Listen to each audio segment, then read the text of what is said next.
paralelo sobre o assunto, vou fazer aqui uma linha do tempo de como é que se deu toda a história da pintura automotiva. Se a gente for pensar lá quando foi feita a patente do automóvel, os materiais utilizados naquele período eram extremamente rudimentares, e o processo também, né?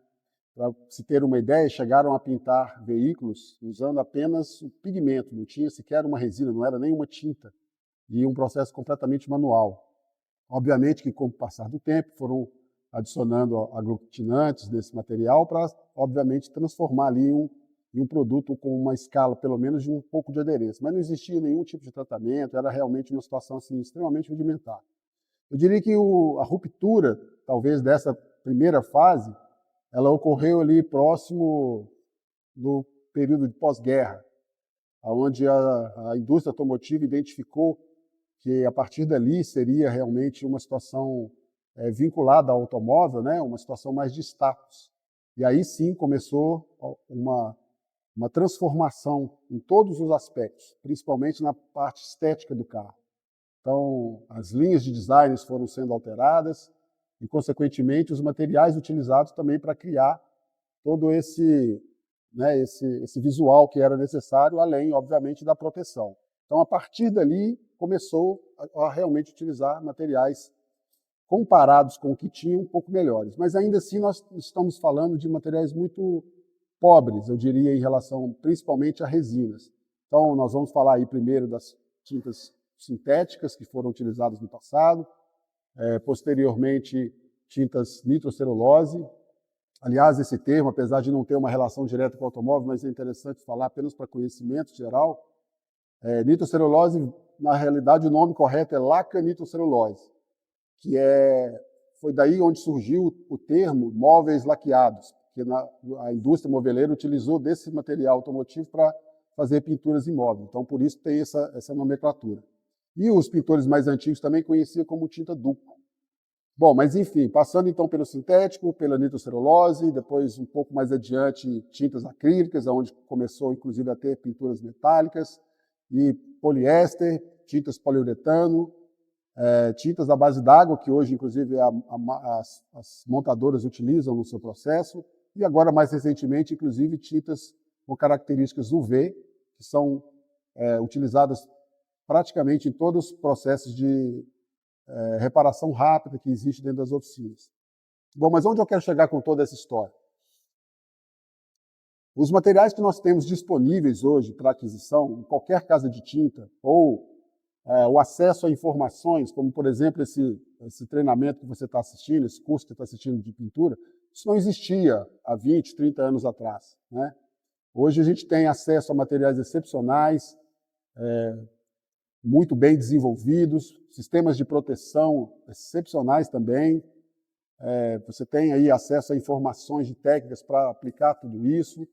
E ainda assim, uma situação que é muito recorrente em todo o mercado automotivo é defeitos de pintura que ocorrem com muito pouco tempo depois dela ter sido feita.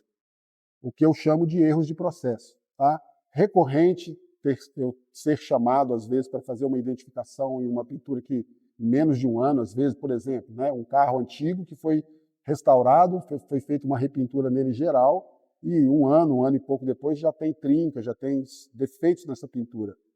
E aí, quando você faz uma investigação mais profunda, você sempre encontra uma fase que foi negligenciada no processo. A maioria das vezes, até por desconhecimento do profissional.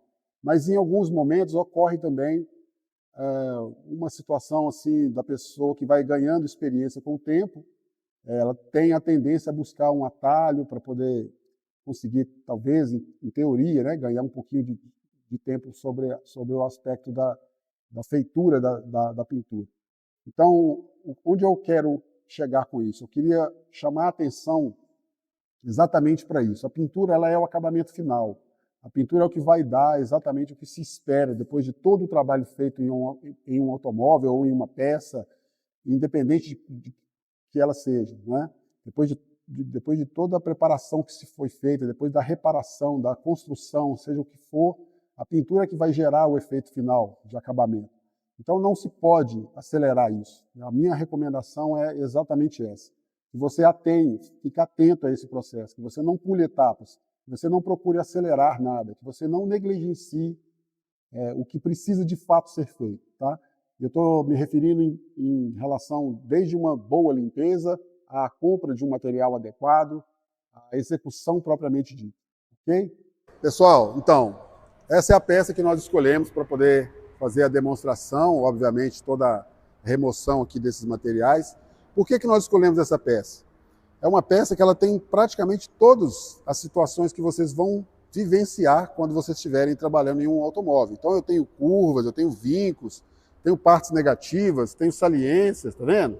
Tenho quina viva, tenho quina mais arredondada, mais abaulada, e aqui, nesse caso, inclusive, a gente tem excesso de materiais que nós vamos ter que remover. Ou seja, é a peça que ela atende para o propósito que nós estamos buscando, que é mostrar para vocês. O processo não tem nenhum segredo, é apenas aplicar ele aqui. Muito cuidado para ele não respingar na pele, porque com toda certeza vai te queimar.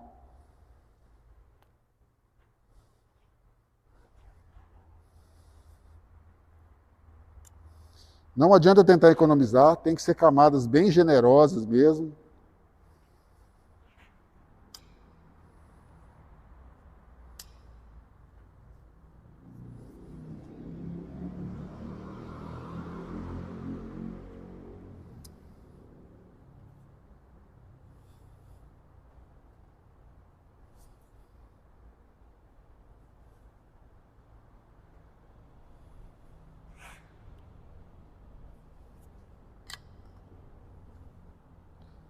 Ó, uma das dicas que eu daria é você arranhar essa peça toda. Eu vou até tentar fazer ali com uma... Pode pegar um riscador, por exemplo. Por quê? Observem que aonde tinha um defeito aqui, ó, observa como é que a pintura aqui já começou a abrir. Eu vou pegar um riscador ali para a gente poder... Então vocês podem usar isso. Lembrando, não force, porque senão você vai criar defeito no metal. Então é só em cima da área da pintura.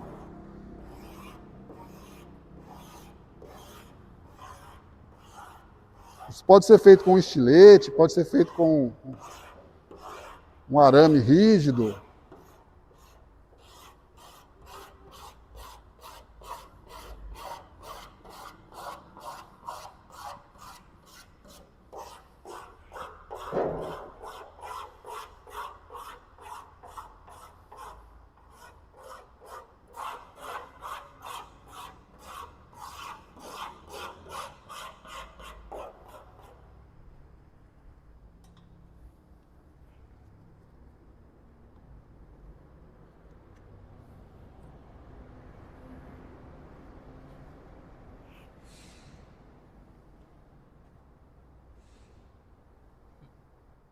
Pessoal, esse barbante aqui, ó, que saiu aqui, eu vou voltar ele depois para cá, tá? Esse barbante, ele é necessário ficar na lata, tá?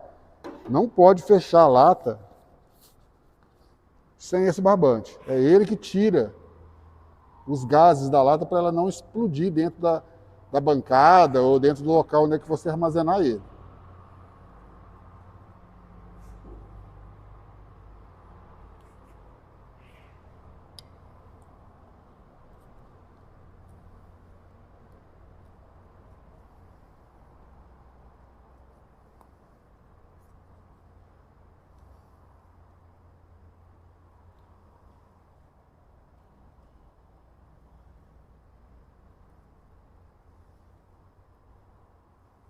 Bom, eu vou colocar o plástico aqui e depois eu venho trazendo para a parte de baixo.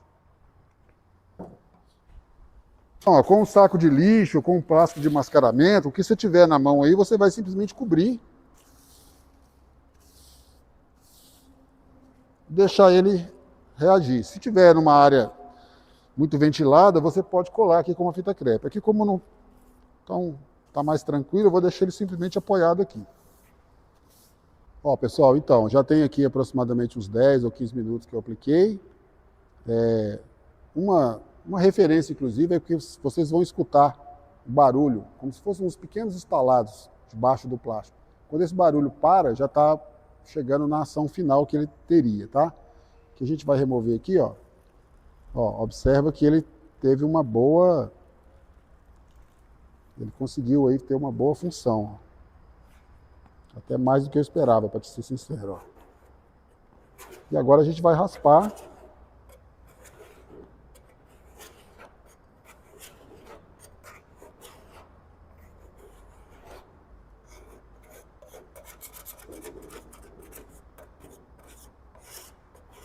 O raspar é sempre importante ter cuidado com as pontas da ferramenta que você estiver utilizando, tá?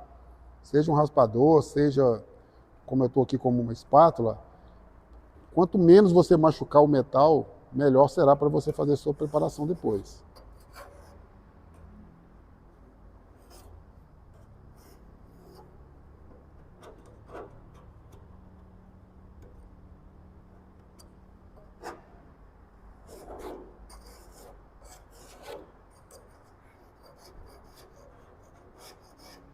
Ó, aqui a gente já consegue perceber o volume de primer que foi aplicado nesse local. Ó. Isso aqui, pessoal, é um erro, tá? Não se deve fazer isso.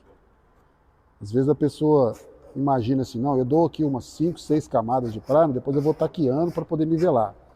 O primer não tem essa... O primer tem essa característica, tá? O primer, você pode aplicar um primer chamado primer de enchimento, mas quando a gente fala de enchimento, nós estamos falando de uma micragem, nós não estamos falando de 1 milímetro. Então evite fazer isso, tá? Às vezes a peça não ficou bem reparada na funilaria, quer fazer uma correção na superfície, aí vem sempre aquela ideia de que não quero usar muita massa, e aí acaba passando essa responsabilidade para o primer. Não é a função dele. O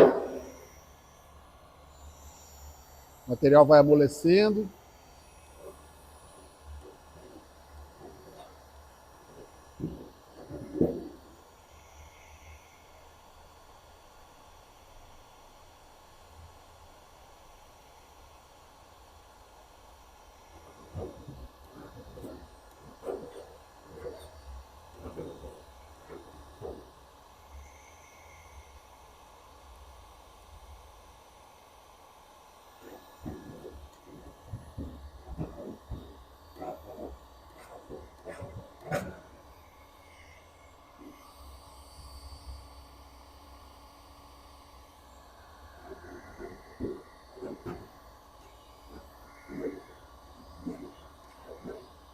Vocês percebem que tem um excesso de material na peça, né? Não haveria necessidade disso aqui tudo.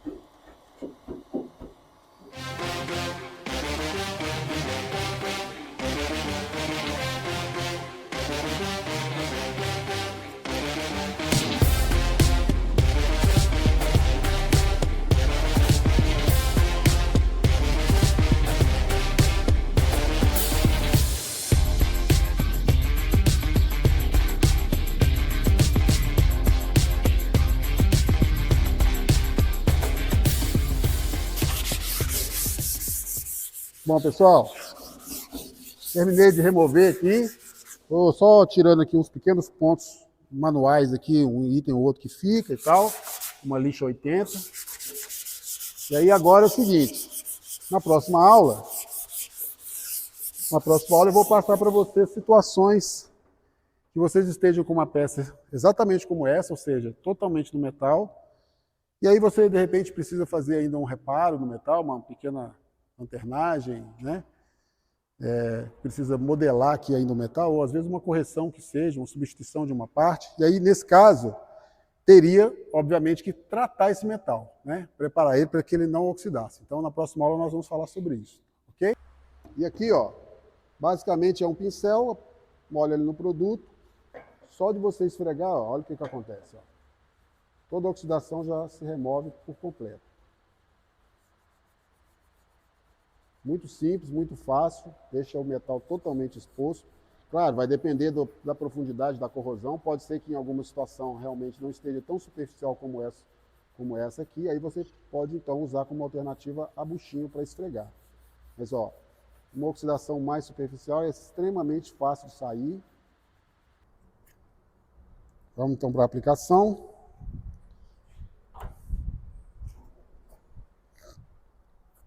Vou começar daqui, ó. Como eu tenho as fitas que estão protegendo, então eu não tenho que me preocupar muito.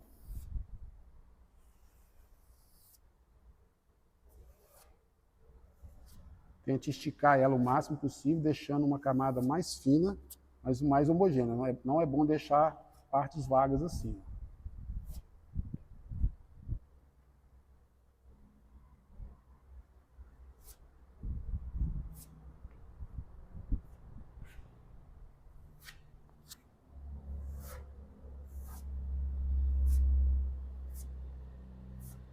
Em determinadas situações pode ser necessário uma segunda aplicação, depende inclusive da massa que você está trabalhando também. Algumas massas são mais fáceis de aplicar, outras têm uma tendência a ter um pouco de característica de embolar quando você puxa ela aqui. Se começar a ficar difícil, não é interessante você ficar repassando, é melhor você esperar a secagem para você dar o refinamento na segunda camada.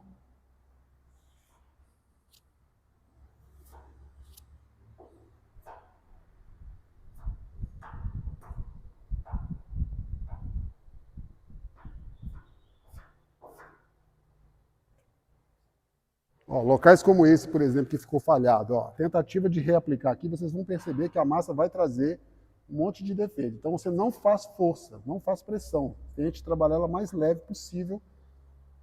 Alguns contaminantes às vezes aparecem. Ó. Isso pode ter vindo inclusive na própria massa. Ou às vezes é ó, tá vendo o que acontece? Ó? Isso é um erro. Ó. Então, ou seja, aqui não adianta você insistir, porque o catalisador já começou a reagir. O melhor aqui é realmente deixar ela secar para você, na segunda etapa, vir fazendo de novo. Ok? Basicamente é isso. A aplicação.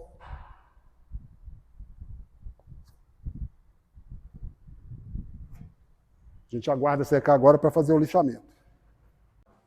Ó, então, a massa agora está seca. Daríamos aqui início ao lixamento. Existem 3 sistemas que são utilizados no mundo quando a gente fala de abrasivos. Isso de uma forma geral. Não estou me referindo exclusivamente a abrasivos da funilaria automotiva, não, tá? Abrasivos de uma forma geral. Industrial, também na indústria moveleira, na construção civil. São basicamente esses 3 sistemas aqui. Conhecidos como CAMI, FEPA e GIS. E a questão está relacionada à proporção de granulometria do que é utilizado para a construção da lixa. Então, alguns fabricantes adotam um sistema e outros adotam outro sistema. Isso está relacionado com a Europa, Estados Unidos e países asiáticos. E é comum essas lixas chegarem na nossa mão, dependendo de onde o fabricante dela, dependendo de onde a marca produziu a lixa. Então, assim, eu não vou aqui citar nomes exclusivos de um de outro, porque isso, inclusive, tem mudanças, tá? Existem fabricantes de lixa que adotam 2 ou os 3 sistemas, dependendo de onde essa lixa dele é fabricada. Então, tem uma fábrica de lixa, por exemplo, que ela produz lixas no Brasil, produz lixas no Canadá, produz lixas no Japão. E aí, dependendo de onde essa lixa vem e chega até a sua mão, ela pode estar com um desses sistemas. Eu não estou dizendo que isso é comum, não estou generalizando, mas eu estou afirmando que existe. Tá? Dentro de uma mesma marca de lixa, você pode ter 2 sistemas que estão variando, porque a fábrica dessa marca, né, a marca dessa lixa, resolve produzir um determinado modelo de lixa dela em um país e outro em outro país. Tá? Então, por que isso? Porque quando você for comprar a sua lixa, você tem que atentar a esse detalhe. Aqui eu vou te dar apenas um único exemplo, que é uma lixa muito utilizada na parte de polimento. Não deveria, inclusive, tá? Mas é muito comum ser utilizada a lixa 1200 para polimento. Observem que no sistema FEPA, o 1200 ele está um pouco acima de uma lixa 600 no sistema CAMI. Então, esse é um grande problema que pode existir. E isso se repete em todas as granulações. Tá? Aqui eu estou me referindo a 1200 porque ela está no polimento, ou seja, ela é muito mais agressiva comparado com o sistema CAMI. Você poderia, de repente, estar com uma lixa que foi produzida com esse sistema e ela provocar um risco muito maior no momento que você estaria polindo. Pronto. Aqui agora, vocês conseguem notar que a peça tinha uma aplicação toda extensa de massa e o volume que ficou de massa na superfície é insignificante. Tá? Isso aqui, basicamente, ó, essa área aqui é uma área interessante de ser mostrada. Basicamente, o que sobra aqui ó, é quase que uma camada muito fina da aplicação, por exemplo, de um primer. Olha só, é um volume insignificante. Ó. Você consegue ver a transparência que sobrou do material. Isso aqui auxilia no processo seu na sequência que seria aplicada aqui, que é a aplicação do primer. Então, a função da massa poliéster é exatamente essa. Tá? Nivelar a superfície e deixar ela com uma aderência que permita vibrações, torções, sem trincar. Sem que você exceda, por exemplo, o volume de material no primer, que é uma situação que às vezes ocorre. A pessoa quer eliminar o uso da massa poliéster e aplica depois 20 camadas de primer. Não adiantou nada. Você, pelo contrário, você colocou um produto que não foi feito para ter esse volume. Tem que ser no máximo 2, 3 camadas, que já é o suficiente. Então aqui agora eu vou aplicar um lixamento com a 220 com a rota orbital, apenas para mostrar para vocês que a gente consegue ainda refinar esse lixamento ainda mais, para que a cobertura do primer seja ainda mais eficiente.